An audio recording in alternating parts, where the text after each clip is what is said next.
واجب الاحترام عزیزان برامی، آپ کے سامنے قرآن کریم فرقان حمید کی ایک آیت کریمہ تلاوت کی اور سرکار دو عالم تاجدار مدینہ محمد مصطفیٰ احمد مجتبیٰ صلی اللہ علیہ وسلم کی حدیث مبارکہ پیش کی۔ قرآن کی اس آیت میں اللہ فرماتے ہیں کہ یاد کرو وہ وقت جب تم تھوڑے تھے اور زمین میں کمزور تھے اور تمہیں ہر وقت یہ خوف رہتا تھا کہ دشمن تمہیں اچک نہ لے، روند نہ ڈالے۔ ایسے خوف کی فضا میں اللہ نے تمہیں ٹھکانہ دیا، مرکز دیا، وطن دیا، اور اللہ نے اپنی مدد سے تمہیں مضبوط کیا۔ اللہ نے تمہیں پاکیزہ چیزوں کا رزق دیا۔ کیوں دیا؟ لعلکم تشکرون، تاکہ تم شکر ادا کرو۔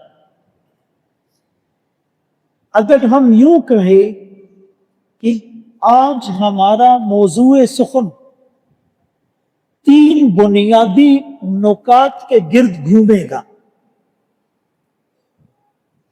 پہلا یہ کہ اللہ نے ہمیں آزادی کی دولت سے نوازا۔ دوسرا، آزادی کیوں ملی، کن کی قربانیوں کی بدولت ملی۔ اور تیسرا، آزادی ملنے کے بعد اس کا تقاضا کیا ہے۔ جب بھی کسی کو کوئی نعمت ملتی ہے تو اس نعمت کی قدردانی کرنی چاہیے، اس نعمت کا شکر ادا کرنا چاہیے، اور اللہ کے شکر کے ساتھ ساتھ جن کے ذریعے اور واسطے سے وہ نعمت ملی ان کا شکریہ بھی ادا کرنا چاہیے۔ اور یہ رسول اللہ صلی اللہ علیہ وسلم نے فرمایا کہ من لم یشکر الناس لم یشکر اللہ، کہ جس نے لوگوں کا شکریہ ادا نہیں کیا اس نے اللہ کا شکریہ بھی ادا نہیں کیا۔ کرو مہربانی تمہارے زمین پر، خدا مہربان ہوگا عرش بری پر۔ تو نعمت کا شکر تو ہو، قدردانی تو ہو، لیکن ہر نعمت کے ساتھ ایک ذمہ داری بھی ملتی ہے۔ اس ذمہ داری کو پورا کرنا بھی ضروری ہوتا ہے۔ بھائی اللہ نے اولاد کی نعمت دی، شکر ادا کرو، لیکن ذمہ داری بھی ہے کہ اس اولاد کو اللہ کے دین کے لیے وقف کرنا ہے۔ اللہ نے مان دیا، نعمت ہے، لیکن ذمہ داری بھی ہے کہ اس مال کو اللہ کی منشا کے مطابق استعمال کرنا۔ اللہ نے عہدہ دیا، منصب دیا، نعمت ہے، لیکن ذمہ داری بھی ہے کہ اس منصب کو ادا کرنے میں غفلت سے کام نہ لینا، ورنہ خیانت ہو جائے گی۔ تو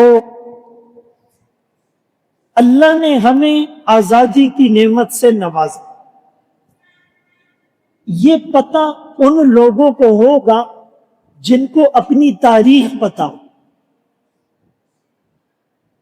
1600 عیسوی کے اندر، یعنی آج سے تقریباً کوئی 400 سال پہلے برطانیہ ہندوستان میں آیا ایسٹ انڈیا کمپنی کی شکل میں، تجارت کی نیت سے، اور 100 سال تک اس نے آہستہ آہستہ مسلمانوں کے اوپر اپنا تسلط جمائے۔ اس وقت اس پورے خطے کو جنوبی ایشیا یا بر صغیر پاک و ہند کہا جاتا تھا۔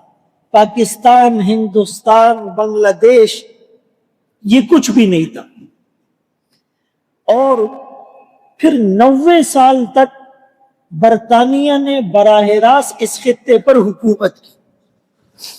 1803 میں شاہ عبدالعزیز محدث دہلوی رحمت اللہ علیہ نے انگریز کے خلاف جہاد کا فتویٰ دے دیا اور ایک تحریک شروع کی کہ بھائی مسلمان آزاد قوم ہیں، غلامی کی زندگی بسر کرنا ان کے لیے ممکن نہیں۔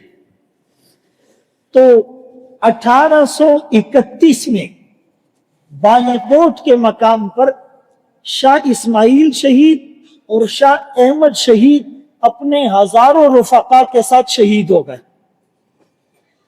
1857 میں شاملی کے میدان میں جنگ آزادی ہوئی، جس کی قیادت حاجی امداد اللہ مہاجر مکی رحمت اللہ علیہ نے، اور اس میں حافظ ضامن شہید، قاسم نانوتوی رحمت اللہ علیہ، اس طرح کے حضرات شریک ہوئے۔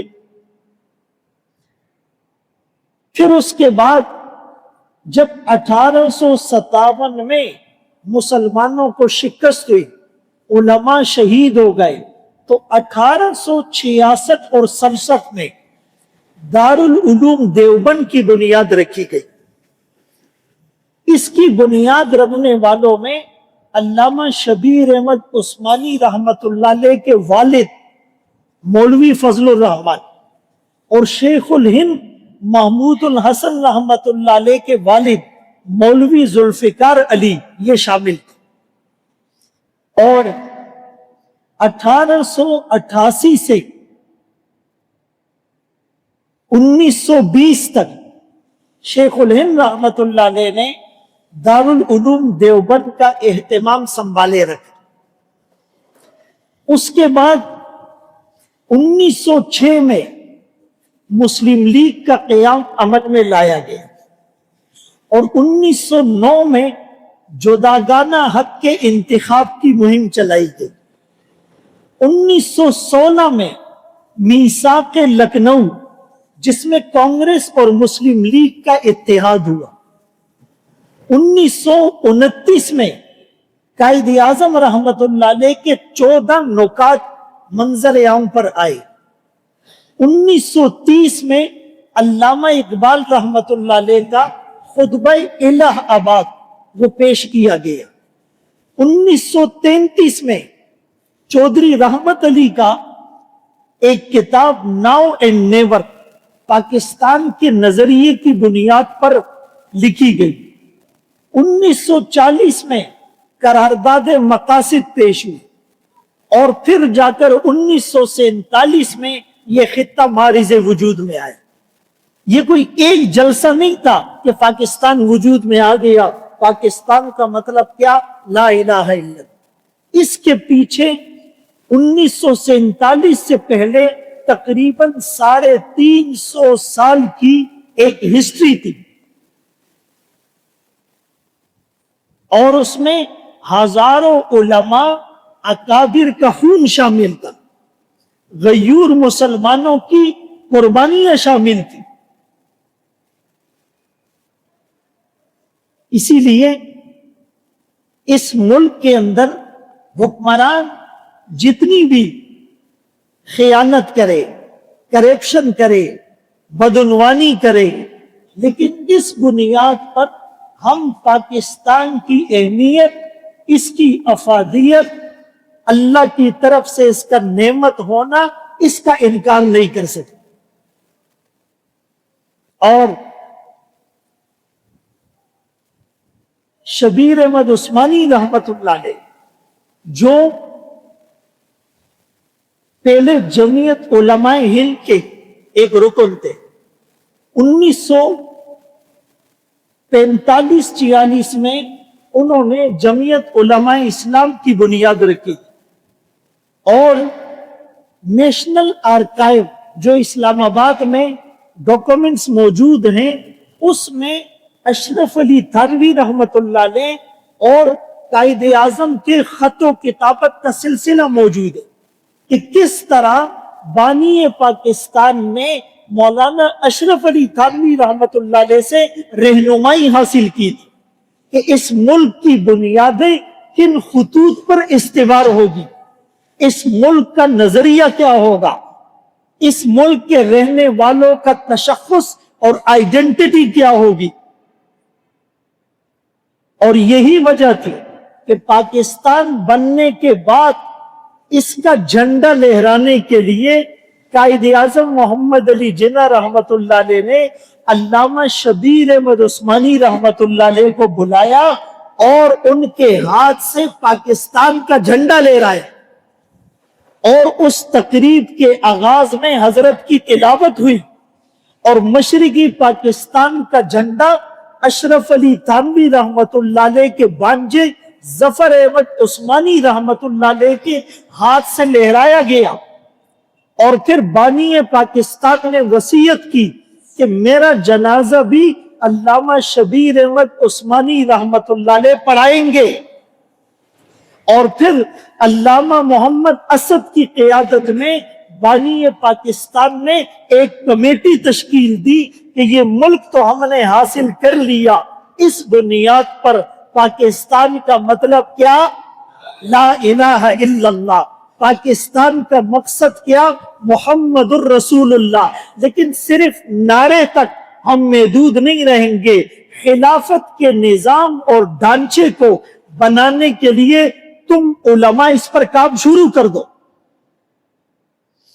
اور 1949 کی دستور ساز اسمبلی میں شبیر احمد عثمانی رحمت اللہ علیہ کا رول ہے، مفتی محمد شفیع رحمت اللہ علیہ اور سید دیدار علی شاہ رحمت اللہ علیہ نے مدلل فتاوی کی صورت میں مطالبہ پاکستان پیش کیا کہ ہم کیوں یہ ملک حاصل کرنا چاہتے ہیں، اور 1951 میں مختلف مکاتب فکر کے 31 علماء نے 22 دستوری نکات بنائے، جس کی چیدہ شکل یہ تھی کہ حاکمیت اعلیٰ اقتدار اصل میں اللہ کا ہوگا، کوئی قانون یعنی ہر قانون قرآن و سنت کے تابع ہوگا، مستقبل میں بھی اس ملک کا کوئی قانون قرآن و سنت کے خلاف نہیں ہوگا، ریاست کا کام اسلامی اقدار اور شعائر کا تحفظ کرنا ہوگا، عدلیہ آزاد ہوگی۔ شک نمبر 17-18 کہ رئیس مملکت، ملک کا جو صدر یا وزیر اعظم یا کوئی بھی بڑا سربراہ ہوگا وہ عام شہری کی طرح ہوگا، کسی قانون مواخذے سے بالاتر نہیں ہوگا، کسی کو استثناء حاصل نہیں ہوگا، عمال، حکمران، ارکان حکومت بھی عام شہریوں کی طرح ان کے حقوق ہوں گے، اور عام عدالتیں ہی ان کا فیصلہ کریں گی۔ آج ان شکوں پر عمل نہیں ہو رہا، ہمیں بھی پتہ ہے، لیکن اس کی بنیاد خالص اسلامی اور دینی تھی۔ اور یہ پروپیگنڈا کرنا کہ جی قائد اعظم محمد علی جناح وہ اسلام کے خلاف تھے، ایسا نہیں ہے۔ جن اکابر کے میں نام لے رہا ہوں ہم ان کی جوتیوں کی خاک بھی نہیں، ان کی محنت اور قربانیوں کی بدولت آج منبر پر ہم حق بات بیان کرتے ہیں۔ ان کی یہ ساری چیزیں دستاویزات آفیشل ریکارڈ پر موجود ہیں، اور میں ہوائی باتیں کرنے کا قائل نہیں ہوں۔ اسی لیے اتنی آسانی سے اس ملک کی بنیادوں کو کھوکھلا کرنے والی بات کرنا، میرے دوستو یہ انصاف نہیں ہے، یہ نا انصافی ہے۔ بہرحال میں عرض کر رہا تھا کہ آزادی کی فضا میں ہم جی رہے ہیں، اذان ہو رہی ہے، جمعے کے اجتماعات ہو رہے ہیں، منبر پر اب تک ہم نے حق بات کھل کر بیان کی ہے، کوئی پریشر اور دباؤ ہم پر نہیں ہے، روزے رکھ رہے ہیں، تبلیغ کے بڑے بڑے اجتماعات ہو رہے ہیں، ختم نبوت کی بات ہو رہی ہے، عظمت صحابہ کے ڈنکے بجائے جا رہے ہیں، اہل بیت اطہار کی محبت کا دم بھرا جا رہا ہے، عمامے باندھ رہے ہیں، عورتیں پردہ کر رہی ہیں۔ بہت سے اسلامی ممالک میں اتنی آزادی نہیں ہے جتنی اس ملک میں ہے۔ تو آج بھی علماء کی محنت پیچھے ہے، ان کی قربانیاں پیچھے ہیں۔ باطل جتنا زور لگا رہا ہے، لبرل جتنی فنڈنگ کر رہا ہے، ایتھیسٹ جتنا فنڈ لگا رہے ہیں، اس کے مقابلے میں علماء چٹائیوں پر بیٹھ کر، روکی سوکی کھا کر، لوگوں سے چندے مانگ کر، کراچی کی گلیوں کو اپنی خون سے رنگین کر کے، قید و بند کی صعوبتیں برداشت کر کے آج حق بتا رہے ہیں، تو عوام میں اب بھی وہ جذبہ باقی ہے۔ میرے محترم دوستوں، بھائیوں، بزرگوں، اس آزادی کی قیمت علماء کے فتاوی ہے، اس آزادی کی قیمت علماء کی وہ تحریکیں اور بیانات ہیں۔ ایک موقع پر بانی پاکستان نے کہا تھا کہ پاکستان تو اس وقت بن گیا تھا جب ہندوستان میں پہلا آدمی مسلمان ہوا تھا۔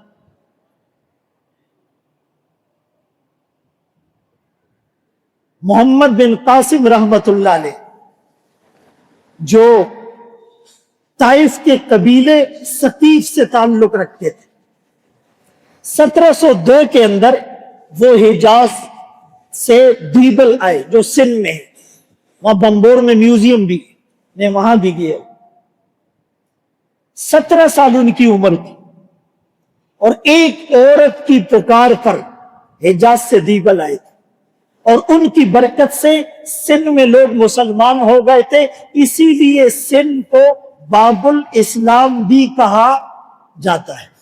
1702 میں، اور پھر اس کے بعد محمود غزنوی رحمت اللہ علیہ 1022 میں انہوں نے لاہور کو اپنا پائے تخت اور دارالخلافہ بنایا، اور 1192 میں شہاب الدین غوری رحمت اللہ علیہ نے اجمیر اور دہلی میں اپنی سلطنت قائم کی، اور 1806 میں غالباً قطب الدین ایبک آئے، اور بلکہ 1206 میں، اور 1526 میں ظہیر الدین بابر آئے، اور پھر 1757 میں پلاسی میں انگریزوں سے جنگ ہوئی جس میں نواب سراج الدولہ شہید ہوئے، اور 1799 میں میسور میں ٹیپو سلطان شہید ہوئے، اور پھر 1803 کے بعد میں نے آپ کو سلسلہ بتا دی۔ یہ پوری ایک تاریخ ہے۔ تو میرے محترم دوستوں، بھائیوں، بزرگوں، اب محمد بن قاسم طائف سے آیا تھا۔ کون سا طائف؟ کہ جب رسول اللہ صلی اللہ علیہ وسلم وہاں کے سرداروں کو دعوت دینے گئے تو انہوں نے بات سننے سے انکار کر دیا، سخت جملے کسے، اور اوباش نوجوانوں کو پیچھے لگا دیا گیا، سنگ باری ہوئی، آقا گہو روحان ہو گئے، فرشتے آ گئے، آپ اجازت دے ان کو پہاڑوں کے درمیان کچل کر رکھ دیا جائے گا۔ جناب رحمت للعالمین نے ہنس کے فرمایا، میں اس دہر میں قہر و غضب بن کر نہیں آیا. اگر آج کچھ لوگ اسلام پر ایمان نہیں لاتے، خدائے پاک کے دامن وحدت میں نہیں آتے، مگر نسلیں ضرور ان کی، محمد بن قاسم، مگر نسلیں ضرور ان کی اسے پہچان جائے گی، در اسلام پر ایک روز آ کر سر جھکائے گی. میں ان کے حق میں قہر الہی کی دعا کیوں مانگوں؟ بشر ہے بے خبر ہے، تباہی کی دعا کیوں مانگوں؟ دعا مانگی الہی قوم کو چشم بصیرت دے، الہی رحم کر ان پر، انہیں نور ہدایت دے، الہی فضل کر کوثر طائف کے مکینوں پر، الہی پھول برسا دے پتھروں والی زمینوں پر. وہی محمد بن قاسم اسی طائف کے ثقیف کے سرداروں کی اولاد مسلمان بھی ہوا اور سندھ میں بھی آیا اور سندھ کو باب الاسلام بھی بنا دی. ہمیں اس تاریخ کا پتہ ہے؟ چپ خبر ہو رہا سنو. ایک منٹ میں ہم فتویٰ لگاتے، علماء مہینے میں 1-2 فتوے دیتے سوچ سمجھ کر، اور عوام صبح اور شام فتووں کی مشین لگائی بیٹھ گئی. میرے دوستو، اس زبان سے نکلی ہوئی ہر بات کو، ہر بول کو، ہر قول کو تولا جائے گا، پرکھا جائے گا، جانچا جائے گا، میزان میں ترازو میں رکھا جائے گا. ہمارا ہر قول، ہمارا ہر قدم یا ہمیں جنت کے قریب کر رہا ہے یا جہنم کے قریب کر رہا ہے. تو بہرحال ملک پاکستان کی مثال اس پودے کی طرح ہے جس کا بیج ہمارے اکابر نے بویا، جس کی آبیاری اکابر نے اپنے خون سے کی، اور آج وہ درخت بن گیا اور اس کی چھاؤں تلے ہم سب بیٹھے ہوئے ہیں. لیکن ہم اسی کی جڑوں کو کھوکھلا کر رہے ہیں، ہم اسی کی بنیاد کو خراب کر رہے ہیں، ہم آری سے اسی جڑ کو کاٹنے میں لگے ہوئے ہیں. تو جب یہ درخت گر جائے گا تو ہم بھی اس چھاؤں سے محروم ہو جائیں گے. اسی لیے اس نظریے کو اپنے ذہن میں تازہ رکھیے اور اس ملک کی ترقی میں اپنا کردار ادا کیجیے، اور وہ ہوگا جہالت کو دور کرنے سے. بولو کس سے ہوگا؟ توجہ ہے سب کی. بھائی سب سے خطرناک چیز کیا ہے؟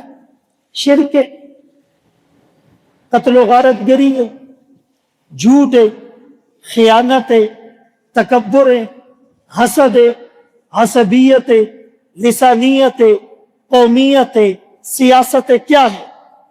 سب سے بڑا بت وہ جہالت ہے. کیا ہے؟ اسی لیے نبی علیہ السلام سے پہلے کے دور کو کیا کہا جاتا ہے؟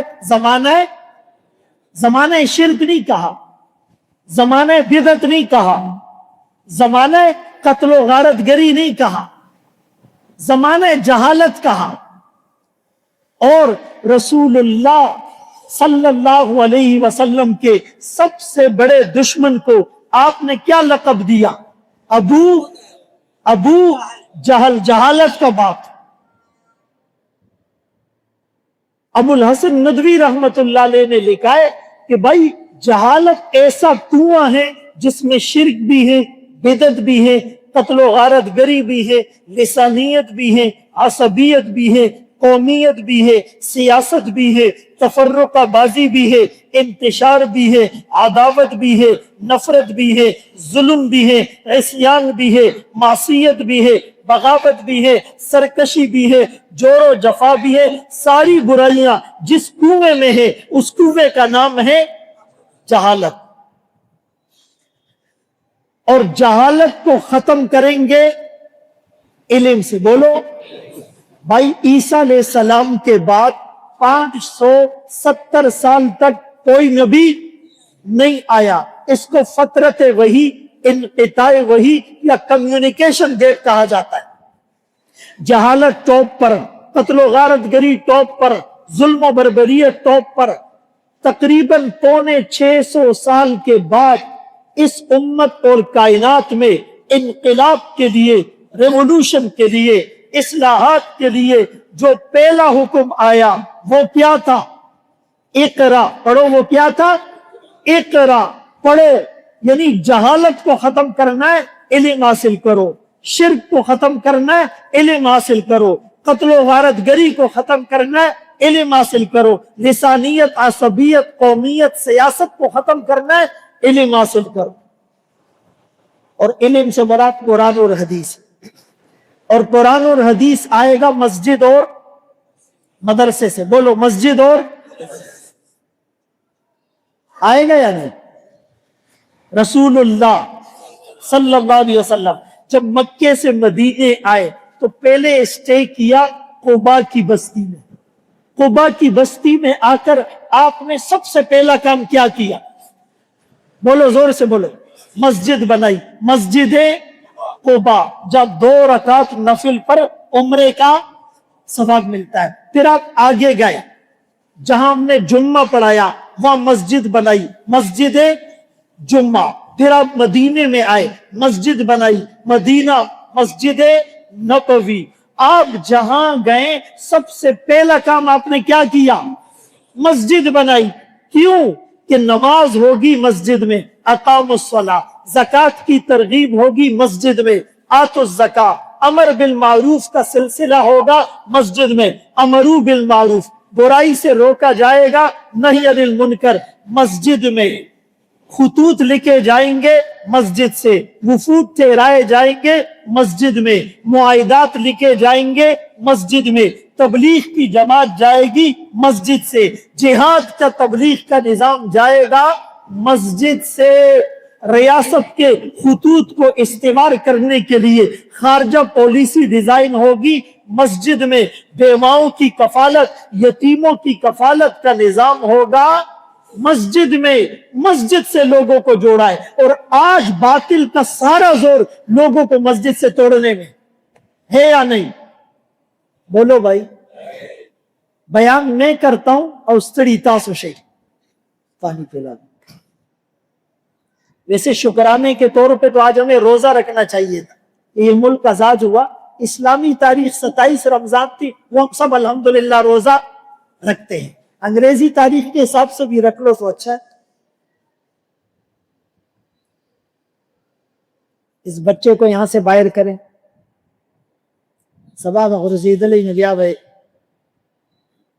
ادھر دیکھو آپ، یہ اس گرل کے اندر بھی گھسا ہوا انجینئر، دیکھا بغیر اسکولوں کے انجینئر۔ بہرحال میں کیا کہہ رہا تھا مجھے یاد نہیں۔ باطل کا سارا زور کس پر ہے؟ بولو مسجد اور مدرسے سے، مولوی سے لوگوں کو بدزن کرنے پر۔ اب حال ہی میں ایک صاحب کی ویڈیو آئی ہے جس کا نام ہے شبر زیدی، شبر زیدی۔ اس نے 2 باتیں کی ہے۔ کتنی باتیں کی ہے؟ ایک بات اس نے یہ کی، ایک بات اس نے یہ کی کہ پاکستان کا جو انڈسٹریل زون ہے، ادھر دیکھو بھائی میری طرف ہے، پاکستان کا جو انڈسٹریل زون ہے جہاں فیکٹریاں لگی ہوئی ہے وہ ترقی نہیں کر رہی، اور بنگلہ دیش کی ٹیکسٹائل عروج پر ہے۔ اور پھر کہا پتہ ہے کیوں؟ اس لیے کہ بنگلہ دیش میں عورتیں کام کرتی ہیں اور پاکستان میں عورتیں کام نہیں کرتی، اور عورتیں اس لیے کام نہیں کرتی کہ بڑے انڈسٹریل زون میں 2 بڑے مدرسے ہیں، ایک دارالعلوم کراچی کی طرف اشارہ کیا، ایک جامعہ بنوریہ العالمیہ کی طرف اشارہ کیا، تو کہا کہ ماں نعوذ باللہ، اس نے کہا تلنگے قسم کے مولوی پھر رہے ہوتے، رات میں تو سوال ہی پیدا نہیں ہوتا کہ دن میں بھی کوئی عورت وہاں جانے کا سوچ بھی نہیں سکتی۔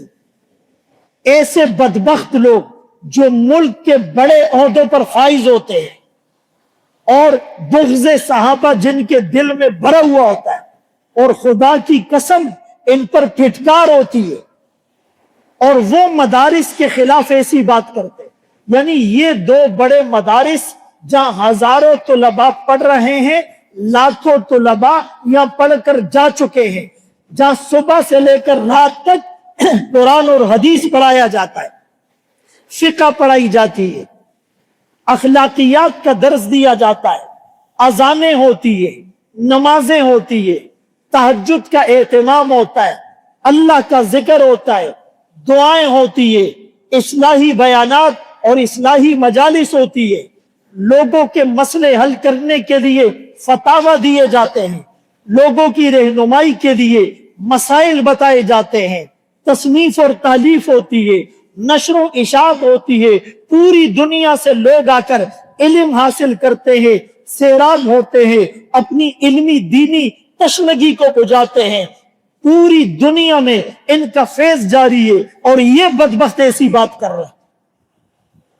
خدای دے پر شرمون و شرمی، آمین تو زور سے بولے، دورا یرندو کی اور دورا بیزو کا خلق ما چرینے دے دی۔ کچھ تو یار غیرت ہونی چاہیے نا۔ نماز میں ہم زور سے آمین نہیں کہتے، وہ ثابت نہیں ہے، ویسے زور سے آمین۔ ہاں 12 ایک بات۔ دوسری بات یہ کہ آج تک کسی نے تھانے میں شکایت درج کی کہ ان مدارس کے طلباء باہر گھومتے ہیں، عورتوں کو تکلیف ہوتی ہے؟ کسی نے نہیں۔ کسی فیکٹری والے نے، کسی مل والے نے شکایت کی؟ نہیں کی، بلکہ وہ تو ان مدارس کو چندہ دیتے ہیں، اور اس بدبخت کو تکلیف ہے جو شاید کبھی مدرسے کی دیوار اور گیٹ کے قریب سے بھی نہیں گزرا۔ یہ فنڈڈ ہے، یہ اپنے باپ دادا کے ایجنڈے پر ہے، یہ کھلے عام ٹی وی پر اور پوڈ کاسٹ پر مدارس کے خلاف بات کرے اور ہم برداشت کریں؟ اس کو لگام دی جائے۔ اگر یہ باولا پاگل اور نفسیاتی ہے، اس کا علاج کیا جائے، اس کو ماہر نفسیات کے پاس بھیجا جائے۔ اور پھر حیرت کی بات، انہی 2 مدرسوں میں ہزاروں خواتین بھی تعلیم حاصل کر رہی ہیں، عورتیں وہاں تعلیم کے لیے جا رہی ہیں، اور اس بدبخت کی سوچ دیکھیں۔ بات سمجھ میں آ رہی؟ اور ایک اگلا بیان بھی اس نے دیا کہ معیشت ترقی اس لیے نہیں کر رہی کہ انڈسٹریل زون میں مدارس ہے۔ بھائی مسلمان کا عقیدہ یہ ہے، کاروبار شروع کرتا ہے برکت کے لیے، قرآن پڑھاتا ہے، فیکٹری کھولتا ہے برکت کے لیے، قرآن پڑھاتا ہے، کاروبار شروع کرتا ہے مولوی کو لا کر دعا کرواتا ہے۔ مسلمان کا عقیدہ تو یہ ہے کہ بسم اللہ سے شروع کرے تو برکت آتی ہے۔ کل امر ذی بال لم یبدا ببسم اللہ او بحمد اللہ او بذکر اللہ فهو اقطع واکثر۔ دونوں جہانوں کے سردار کا فرمان، ہر وہ کام جو بسم اللہ کے بغیر شروع ہو اس میں برکت نہیں ہوتی۔ مسلمان کا تو یہ کنسپٹ ہے، ارے یہ تو بسم اللہ ہے، علماء پورا قرآن جہاں پڑھ رہے ہوں وہاں برکت ہوگی یا بے برکتی ہوگی؟ لیکن یہ بات اس کو سمجھ میں آئے گی جس کے ادھر اسلام ہوگا، جس کے ادھر ایمان ہوگا، جس کے ادھر صحابہ کی محبت ہوگی۔ اسی لیے ہم اس ملک کو ان کے ہاتھوں یرغمال بننے نہیں دیں گے۔ یہاں پر اسلام ہی کا نظام قائم ہوگا جب تک ایک عالم بھی باقی ہے، ایک منبر اور محراب بھی باقی ہے، ایک مسجد بھی باقی ہے، یہ آواز لگتی رہے گی۔ اللہ اکبر کبیرہ۔ میرے محترم دوستوں، بھائیوں، بزرگوں، اب میں آپ کو یہ کہنے لگا ہوں کہ کچھ لوگ کہتے ہیں کہ جی ہم باجے بجاتے ہیں خوشی میں، ہم نعرے لگاتے ہیں خوشی میں، ہم جھنڈے لگاتے ہیں خوشی میں، ہم سائلنسر نکالتے ہیں خوشی میں۔ میں کہتا ہوں بچے باجے بجا رہے ہیں اور حکمران ملک کی بینڈ بجا رہے ہیں۔ بینڈ باجا نام آپ نے سنا ہے؟ ارے نہیں سنا ہے؟ بچے باجا بجا رہے ہیں اور حکمران ملک کی، لیکن پھر بھی ہمارا ملک ہے۔ ہم یہ بھی کہیں گے ملک نے ہمیں کیا دیا، ہم یہ بھی سوچیں گے ہم نے اس ملک کو کیا دیا۔